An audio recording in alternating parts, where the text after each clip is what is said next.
Hello, and welcome to the Amongst Romans podcast, your window to everything Italy from an outsider's perspective. Join us each week as we navigate the Italian way of life and all the adventures that come along with it.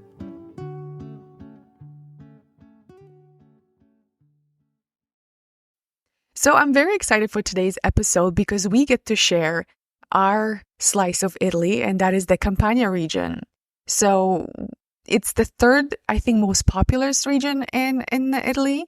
And unfortunately, most people who come here don't really get to experience all the beauty that is here. So, people come to Naples, they go to Amalfi Coast, they go to Pompeii, and that's really their experience of visiting Campania. And, as far as attractions go, I think the region really it delivers on every single level. And that's why I love living here, because there's so much to see and so much to do. And when it comes to history, when it comes to attractions, the food, I think, everything is here. I love living in that part of the world, this part of Italy, when we have access to so many different cool things to do and see and even eat. Now, one of the things most people probably don't know about Campania is that it used to be part of the Magna Graecia, which was, colonized by the Greeks, and until the Romans really came along and took over, as they did with many other things. So that's why you will find a lot of Greek influences in this area, and I think that makes it even more exciting to explore. Yeah, there's so many historical sites to be found here in the Campania region, and I think it's, many of them are often overlooked over the most common places people visit, like Pompeii, the Amalfi Coast, Naples, but the region is actually home to 10 of the 58 UNESCO sites in Italy. So, aside from the big attractions, or like I mentioned, Pompeii, there's the Amalfi Coast, and then, the Mountain Vesuvius that everybody goes to visit. But many people don't see the other beautiful sites that are on offer, like Herculaneum, which is essentially Pompeii's little brother. So there's so many beautiful places to visit. Yeah, and I think it's a big region, like we said already. Like we mentioned before, it's divided into different provinces. So we live in the province of Avellino. There's also Benevento, Caserta, Salerno, and obviously Naples. So again, it's a big region with lots of different things to see and do. And also, my favorite is the history. So again, we have the Greek influences from the past. We have the sort of the French and Spanish Bourbon kings that were here. And you see a lot of that in here. And I think it's such an incredible place to explore. So, beyond that, beyond the historical sites, though, for me, it's also the natural beauty. We live in the mountains and they're pretty nice. Like in the wintertime, they're not as much interesting as they could be. But I love I say this many times whenever we're driving, and sometimes you look around and you're like, wow, I can't believe I live here. It's such a beautiful place. And especially when it's summertime and the hills are really sort of lush and green, it really is very beautiful. Like the mountains and the sunsets are incredible. And we found some lakes, the nature, there's so much, just so much to explore. Now we have gone to the different beaches. We've went to Palinuro. Remember, that was quite nice as a destination. Yeah, there's so many beautiful beaches in that area, or in this region. So, many people come down from all over, especially from the northern end of Italy to visit and, to spend their summers. So it's quite an experience.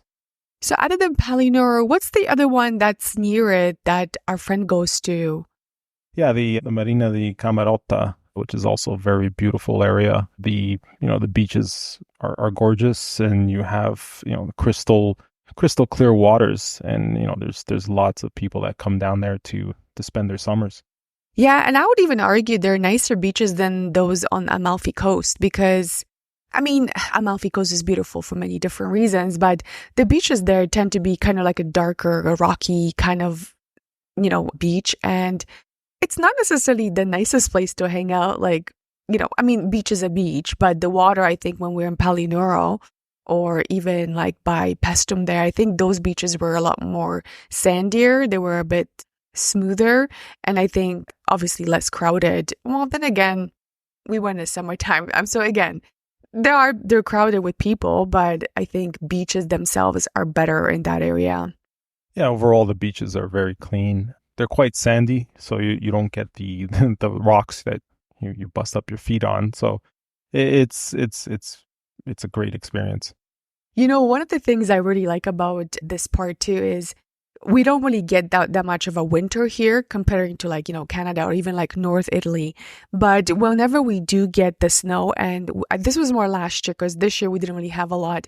But when the snow does come, and obviously it stays on in the mountains, and it makes them look so much different. Like the mountains just look incredible. And they look so much, there are a few here that they're not that far, but when the snow came, I remember last year, it just looked like they were so much closer.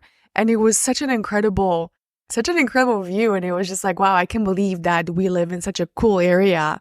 And it was just, for me, that was a fun part because I did not expect it because we've always seen these mountains like in the summertime, right? So unfortunately in the spring, you don't have a lot of flowering trees. We have a lot of chestnuts and hazelnuts. And I thought for some reason they flowered, but they don't. So anyway, we don't have a lot of that on the hills, but the hills themselves are quite picturesque. And then, the beaches are great. Then there's also the Tyrrhenian Sea, which, if you are going to places like Capri or Ischia, and even if you are in, let's say, Amalfi Coast, or if you are in Palinuro like we were, there are such really cool boat rides you can go. There was a grotto. Remember we went in Palinuro on a boat ride? And there were like really cool caves and you can just kind of like see them and stuff. It's really kind of cool. Yeah, the grotto was a great experience. I think, everyone should take that ride when they're in that area. It's quite a feeling going through that. Yeah, and also the air here is so much more, I guess it's cleaner, right? Considering that we are quite a bit higher than Naples. But the air is very, very clear. Like when I went back to Toronto last summer, I did feel the difference. So it's like you come back here and the air is really nice. It's crisp and you feel sort of like more rejuvenated. And, when it's raining, that's not the best when it's raining for like days on end. But even with the rain, like the clouds, the fogginess, it's quite picturesque. Yeah, it's a big difference from the big cities. The air quality is amazing. It's you can see a lot of people go for runs, jogs. You see a lot of bike riding that happens during the summer, especially. Even when it's really hot out, the air is a lot cleaner, so you can actually breathe when you're riding up those hills. But yeah, there's many people that actually have homes in this area, and they spend their summers here. From they'll leave the city and then stay here for the whole summer. So yeah, and I think that's a good point. Even our neighbors, I think they just come for the summer. But yeah, you're right. The whole bike riding thing, I think that's something that happened in the last few years because I don't remember seeing that before. So you have a lot of these cyclists going through different towns and they're like fully geared up, in the spandex helmets and whatnot. And they usually come on the weekends, no? It's usually like in the summertime, almost every weekend you see them biking up these hills. And that's kind of impressive because some of the roads here are pretty like steep. So for them to be going up those hills, like, wow, like I applaud you for that. Yeah, I think ever since COVID, I think people have become a lot more active, even more than usual, because Italy's known for, people but going out for bike rides and walks and jogs. But yeah, there's a lot more since COVID, so I think that people are enjoying the outdoors. Yeah, I don't know how the area is for mountain biking, but we actually got bikes just in the fall, so I'm excited to take them for a little trips around, and we can go to different places. We have to get a bike rack, and then we can explore some more of the area with our bikes. Yeah, I'm looking forward to that. Especially considering we bought electric bikes, pedal assisted. So I don't think we can really handle these mountainous terrain on our own. Yeah, we won't be competing with those guys on weekends with Yeah. their cycling gear. Yeah. But now let's talk about my favorite thing, and it's the ancient sites. So when people say to me, "Oh, why did you move to Italy? Why do you live where you live?" And I get to go to places like Pompeii or Herculaneum or Pestum. They're like within an hour's drive. So, like one afternoon, you can just be like, "Hey, I want to go check out this, Roman theater or whatever." And, within like half an hour to an hour, you have quite a bit of a selection. So let's talk about some of those places because I think they are really worth mentioning because, again, they're very cool. So I think the most popular one, obviously, is Pompeii. And we've been to Pompeii a number of times. And I know you said it's not really your favorite. It's not really mine either. Again, like if you come to Italy and you come to this part, should you go to Pompeii? I think if you have time, for sure. But I think Pompeii is just like humongous, isn't it? Yeah, it's very large, and we've been there several times. I don't think we've seen all of it. It's definitely an experience, and I recommend anyone visiting Italy to actually go to Pompeii and see some of the sites. But I think my favorite is actually a not so well known historical site, which is Herculaneum. Yeah, I would agree. So Herculaneum and Pompeii suffered the same fate. So when the volcano exploded, both of them got buried and a bunch of other little towns. So I think Pompeii was discovered earlier than Herculaneum. So the excavation continued earlier. So of course there was more looting, more damage, whatever. With Herculaneum, the most interesting part about it is that a lot of it is still hidden under the current town, right? So they can't even excavate most of it because there are buildings on top of it. So people live on top of the old ancient city.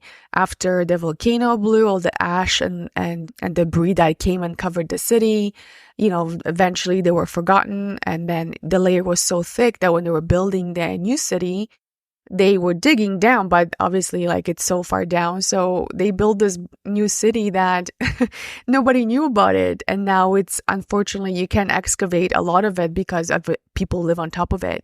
But when you look at the site, so between Herculaneum and Pompeii, Pompeii is massive. Pompeii is like walking in a big city. And in a way, like if you've seen a chunk of it, it's almost like you've seen it all, right? Like it's a big city. It was back city back in the day. So if you're walking around and the streets, the buildings, whatever's left over, they kind of start blending in. So it can become very overwhelming, I think, to people. I think, as you said, we were there a few times and I don't think we've seen all of it. We've seen like a good chunk of it, but I don't think you can fully see a lot of it in one take, right? So you would really need to have more than one trip to if you want to see all of it, but it's still, I think, such a huge site that you would really get tired. Yeah, I found also that it's a lot more well preserved in comparison to Pompeii. You'll see a way more detailed frescoes. Buildings are all more intact. You even see a lot of the bones still sitting there in a lot of the areas where they gathered. During the eruption of Vesuvius. So, it's actually pretty cool to see. Yeah, you mean Herculaneum, right? Yeah.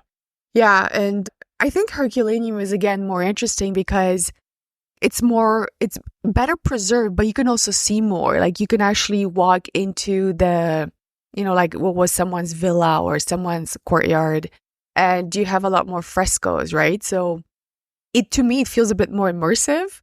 Like you can actually see like, okay, I understand this was a house. This was like you walked in, this was a courtyard, and here were the rooms. Whereas in Pompeii, you can't really go inside the actual, like many of the buildings are like blocked off. I think when you and I went the first time, like many years ago, you could access more things, but now it looks like a lot of them are just like, there's like a little rope or whatever, so you can't really go inside. You can only see it from like the street. So you're not as you can't explore it more in depth. Like in Herculaneum, like you said, you can see more intact things. You can actually get an idea of how people lived. And I think that's a bit more interesting. Yeah, agreed. It's much better preserved. I think the first time we went, it was more accessible, but I guess people started exploring a little too much, and I think that's when they started cordoning off a lot of the areas. But I think we got lucky when we first went. We got to see a lot of it. Yeah, and I think Pompeii, they're still discovering a lot of different things. So, Pompeii again is a huge place, but there's still a lot more to discover. So, every time you go back, there's new things that they open up. They discover, I think, a new villa just this summer, I think I saw. Again, I was there in the fall, but I didn't get a chance to see the new excavation. I don't think that was open to the public yet. So, yeah, there is that component that, if you go to Pompeii, there might be something new that wasn't there, let's say 10 years ago because they just discovered it. But yeah, I would recommend if you have the time, go to Herculaneum as well. I agree, this is our favorite. So if you had that choice, I would say go to Herculaneum instead of Pompeii.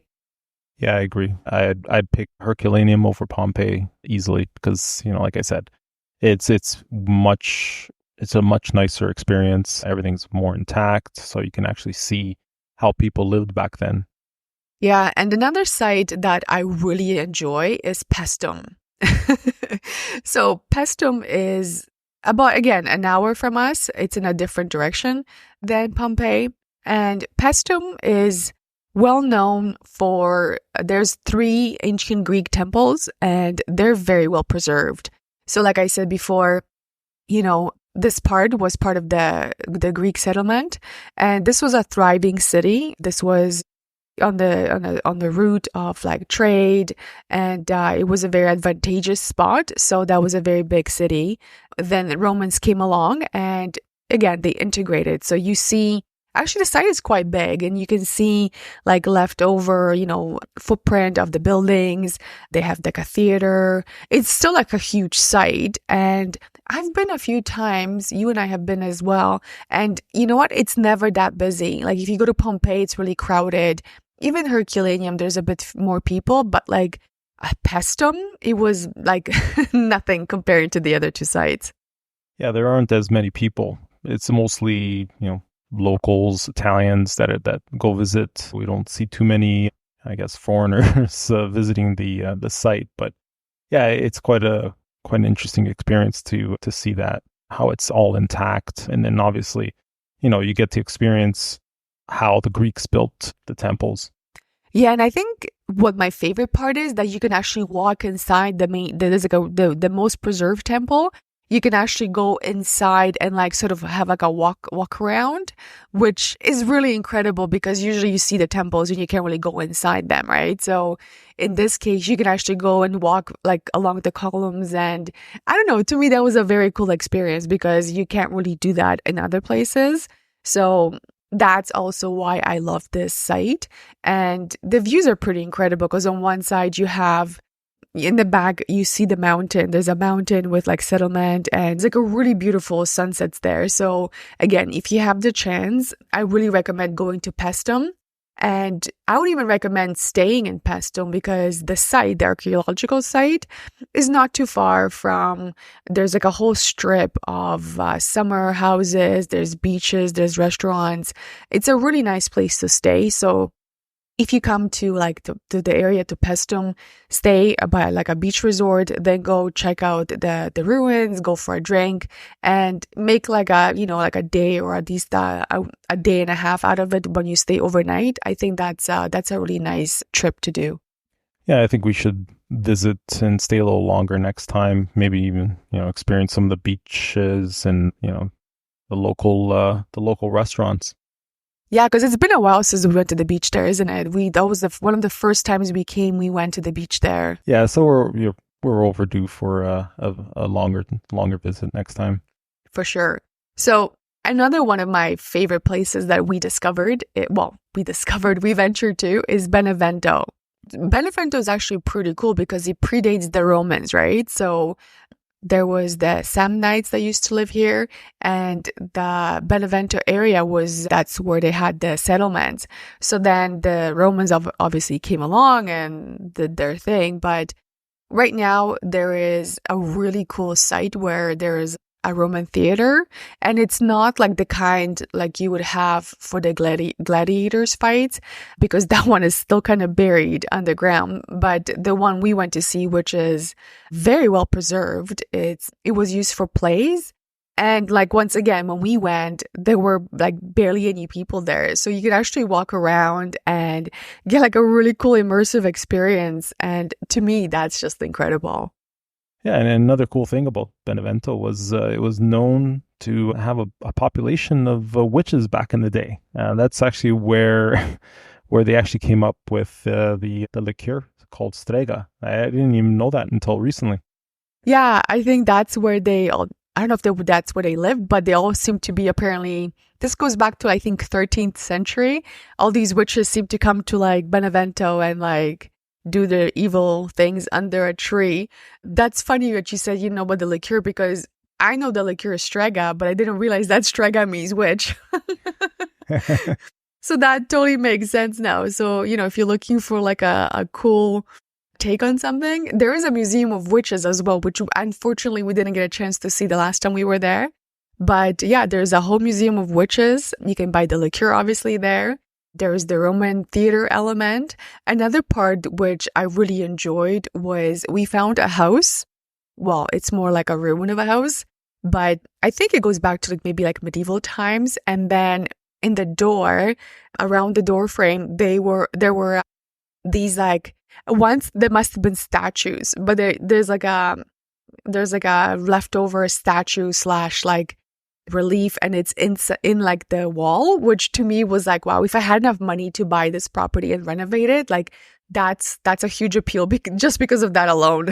I don't know what it looks like inside, but there's like statues and I want it. Yeah, that was pretty cool. Yeah, a lot of the houses actually still, managed to keep a lot of that, the older, statues that were built in, or like the beautiful arches for the doorways. So that's actually really cool.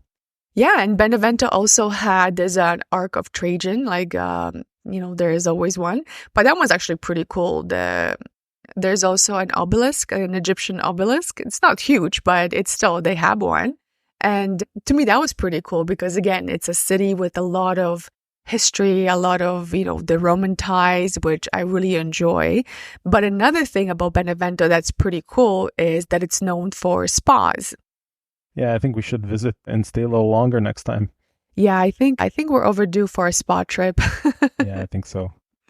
All right, so another great place which I've had on my list to visit for a while, and then we finally got to go there when we had our visitors in the fall.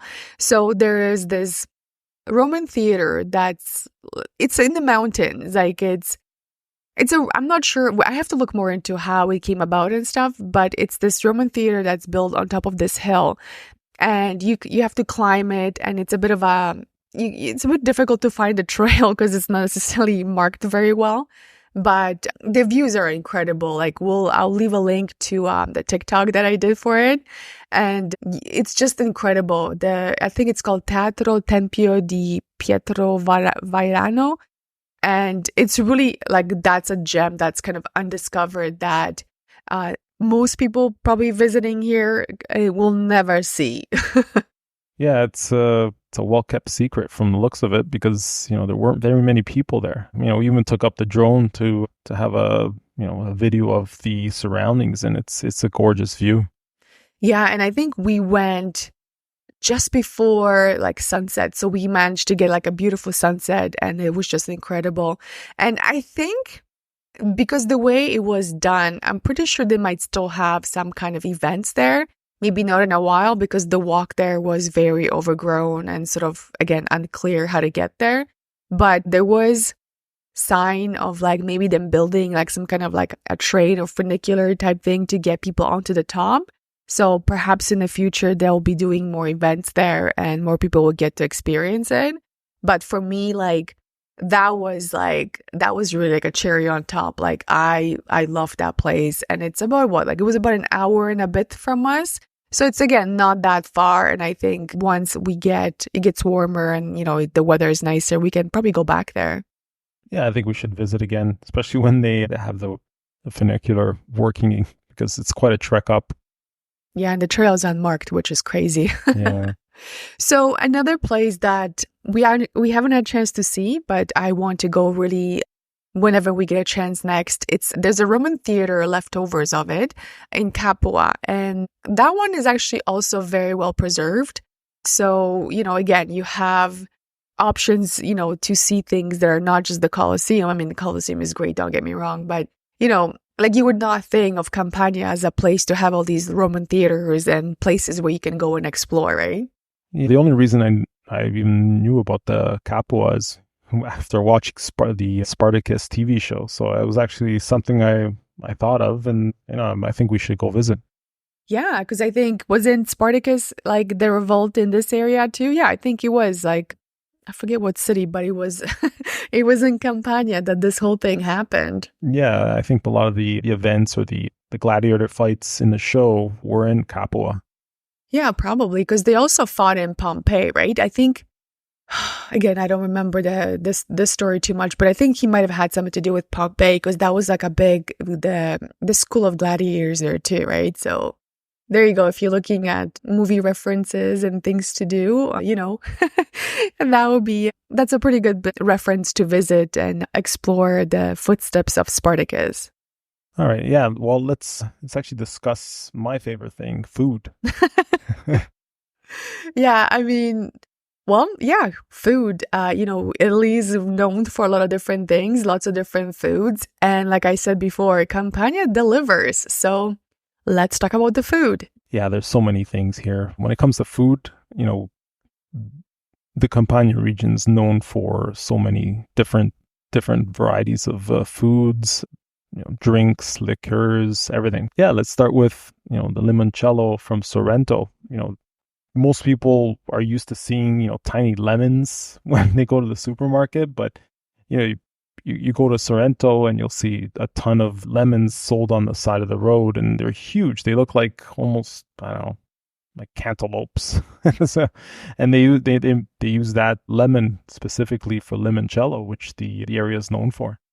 Yeah, and I personally love seeing when you drive along the Amalfi Coast, you see all the lemon groves and the trees. It's like, dude, it's such a quintessential Italian, image when you think of like Amalfi Coast and the lemon trees and those guys selling those massive lemons on the side of the road. And yeah, there is a lot of stuff. Actually, your aunt, she makes limoncello, right? She was telling us about the lemon. You have to get a specific kind of lemon, and there's a process. So yeah, it's it's one of the big ones here in Campania. Yeah, she makes a really good limoncello, and it's always with those lemons from Sorrento. They have to be specifically from there because that's where you get the most flavor. Now, I didn't quite know that honey and figs were a big thing here. But now that I think of it, whenever we go to like a festival, there's always people selling honey. And actually, I didn't know about the figs, but yeah, they're selling honey, and there's a lot of olive oil here too, which you would not really think of Campania as a place that makes honey and olive oil, but apparently it's quite a big area for it. Yeah, I think we ended up first trying that chestnut honey, which is really, really good. I've never had honey that tasted that way. Yeah, that honey is fantastic, and I highly recommend people, when they visit the area and it's that time of the year, you definitely need to try that chestnut honey. Yeah, that was I wasn't sure how that would taste, but it was quite pleasant. So it's not the chestnut taste is not very overwhelming, but it's just a hint of it there. So it adds a nice flavor to it. So another thing that's really big in this area is the San Marzano tomatoes. Yeah, the San Marzano tomatoes, the tomato they use for homemade tomato sauce. So, even in Canada, that's the tomato that they would use. Now, are those the tomatoes like whenever we buy tomatoes like from the guy from the truck or whenever we buy at the store, are those San Marzano, or San Marzano are only the ones like in cans for the tomato sauce?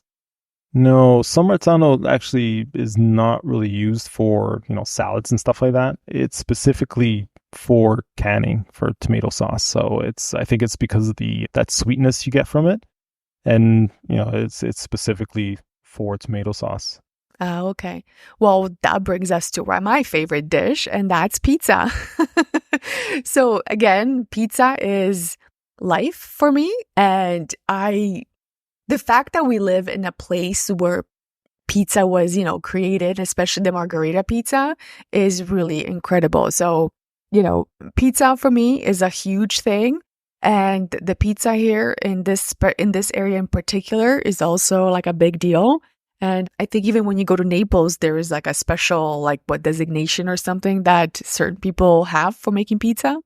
Yeah, in Naples, there's the certification. I think it's called the Associazione Verace Pizza Napoletana. So basically, it's a certified pizza maker. You'll see this little insignia on a lot of the pizzerias that show some dude with making a pizza, and that's basically a certified pizza maker. Yeah. And when it comes to pizza, I guess the one that's really well known here to be originated in Naples is the pizza margherita, which is basically your basic pizza with tomato sauce, some basil, and the cheese, right? So it's mozzarella di bufala on it, right? Actually, no, it's fior di latte. So okay. It's a mozzarella, fresh mozzarella, tomato sauce, and basil, and olive oil. And sometimes you can get it with mozzarella di bufala. It's the one that you prefer to have it with, right? Yeah, mozzarella bufala is a lot more flavor. I think this area is also known, like mozzarella di bufala from the buffaloes. That's where it really is here. Like, especially if you go to like a Pestum area, they have a lot of like shops like on the way there where you can stop and pick up some mozzarella di bufala and some other great cheeses, which is like really great. Yeah, the area is well known for making that mozzarella or that style of mozzarella. So moving away from cheese, another thing that's huge around here is chestnuts. And we know that because there's a lot of chestnut trees here where we live. But I didn't realize like how big the chestnut production was here till like we really started driving around and looking at things. Yeah, chestnuts in the area are very well known. They export it all over the world, and there is actually a town nearby called Montella, which has a certification for their chestnuts, the IGP certification, which is short for Indicazione Geografica Protetta, which is a protected product. And those chestnuts are really good because remember I went to the festival and I brought back some with me. Those were really good chestnuts. They were amazing, and I love chestnuts. So with chestnuts, there's also hazelnuts, right? There's so many hazelnut trees like here where we live, like behind the house when you go down the road, it's basically just hazelnut trees. Yeah, there are a lot of hazelnut groves, so you'll see, you'll see them on the side of the road basically when you're walking when it's season. They do export all over, and I think was it 1/3 of the production of hazelnuts come from this area? Yeah, so, if it wasn't for the nuts here, I guess we wouldn't have the Nutella. And I think the story goes that the Romans were actually the ones that brought hazelnuts to this area. So, if it wasn't for the Romans, we probably wouldn't have hazelnuts and we wouldn't have Nutella. Yeah, I think during the Roman times, they've imported a lot of products into the area. The other thing that's the area is very well known for is tartufo, which is truffles. Everybody loves truffles around here, and it's actually very, very inexpensive to purchase, especially when it's in season. The area is known for the black truffle. Yeah, I don't know. For me, I'm not a huge truffle enthusiast. To me, truffles taste like dirt. Maybe it's my unrefined palate, but yeah, truffle is not a huge thing for me. But yeah, you're right. There is a lot of truffle around here, and once you start noticing the different dishes and different things that they sell, there is quite a bit of a truffle here, which is I didn't know that before. Yeah, and I'm actually surprised that even though there's so many truffles, there actually I'm not aware. Is there like a festival for that or no? Yeah, they actually do have quite a few truffle festivals, and I think it's kind of mixed in with the porcini mushroom, which is also very well known in the area. Yeah, so there are a lot of festivals in this area, and I think you're right. So the mushroom festival, they had truffles in there. I guess there is not enough product to make its own festival, but I guess mushroom truffle similar enough that they can put them together. So yeah, we've been to a lot of different festivals. The mushroom festival is one of them. Another one that I really enjoyed was again the chestnut festival. So we've been to a few. The one in Montel, I think, was probably the biggest that I have seen. And Montel is well known, as you said, for chestnuts. So you will have lots of different festivals. And yeah, I think that's the one we've been to the most is the Chestnut Festival. Yeah, and I think Montel is the biggest one, but there are smaller ones in other towns, and it's hard not to go to them because chestnuts are awesome. Yeah, today we went to a chocolate festival. So that was actually quite big because I didn't know that in this area, in Avellino province, there are actually so many chocolate producers. Yeah, there are several chocolatiers in the area, and Italy is very well known for making chocolate. I just didn't realize how much there was because you think of like Baci, right, or Venci or whatever, but you don't necessarily think of okay, well that's it. But the festival today was a lot bigger than I thought it would be. There were so many like different chocolate things. There was even chocolate pasta. There was chocolate liqueur, chocolate beer. I think there was even chocolate soap. So again, it's not something that you think of this area as like a chocolate thing, but there is actually quite a few brands making chocolate in this area. Yeah, and I don't know if it's just that because it's close to Valentine's or what, I don't know. But I don't remember seeing that before. So this must be a new event, or maybe we just missed it last year. Yeah, I think it might be a new event. So another, I guess, festival we've gone to also is the wine festival. We got to try a different wine because, again, this area is also known for wine, and it's a special type of grape, right? Yeah, there's the Aglianico, which is a variety of grape that's grown in the area. Then, obviously there's also white wines. And there's the Greco di Tufo, Taurasi, and they're all in these small towns nearby. How would you describe like the wine to the wine drinkers out there? I think the Aglianico is a little more tannic, but it's actually really good. It's in comparison to a lot of the Sicilian wines out there. So are the wines here drier or are they sweeter when compared to, let's say, like other Italian wines? The Aglianico, the red, it'll be a little bit drier, right? But then there's the whites that they have. They're mostly on the sweeter side, and actually they're very, very good. And I think they're starting to gain popularity around the world.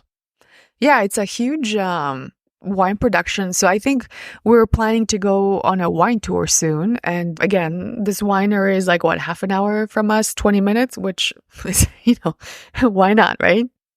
Yeah, it's actually a very big winery, and I think they're very well known even outside of Italy. It's the Fiudi di Gregorio, I think it's called. I think so. Yeah, and they also have some, they have a restaurant there, and the winery looks pretty impressive. Yeah, so we definitely have to go check that out. And another festival that I think we should check out this summer is the Ravello Music Festival. It's a music festival, but it's a well-known one, and it happens in the summertime. I forget what month, but it's a short period of there's only like a few days. And I think whenever we've been to Italy in the summertime, we always missed it. And then last year, I think I was away, so we were never able to actually go and see it. So I think this year we should plan on going to check out the Ravello Music Festival because it's quite incredible. You have these orchestra set up overlooking like the water, which is quite incredible. And just, the venue itself is like, Ravello is like my, one of my favorite towns in the Amalfi Coast. So it's definitely worth seeing. If you're here in the summertime and you plan on staying on the Amalfi Coast, that's definitely one you should check out. I remember that I forgot to mention, Caserta is another great place to explore. So it's a palace built for the King of Naples, and it's very similar in design to the Royal Palace in Naples. And if you go to Caserta, it's another great town that's got lots of cool bars and restaurants. But Caserta, again, is modeled after Versailles, and it's really quite incredible. It's got these magnificent gardens. So yeah, if you're coming to Italy, I would say, why not come to, fly into maybe Naples, stay in Naples for a few days and then do some road tripping and driving around and seeing some of these places because they're really not that far from Naples. Like, it's within like an hour's drive. You can actually explore quite a bit. So there's a lot of stuff to see in Campania. And yeah, I think it has, as a region, it has a lot to offer for visitors. Yeah, I agree. It's a beautiful region to come and explore, and people should come and visit. So yeah, in the future episodes, we'll be exploring some of these places we've mentioned today in more detail. So stay tuned and come to Campania. Till next time. Ciao. Ciao. And this brings us to the end of this episode. Thank you so much for listening. We hope you enjoyed it. Don't forget to like, subscribe, and review on whatever you're listening right now. We'll be back next week, so stay tuned.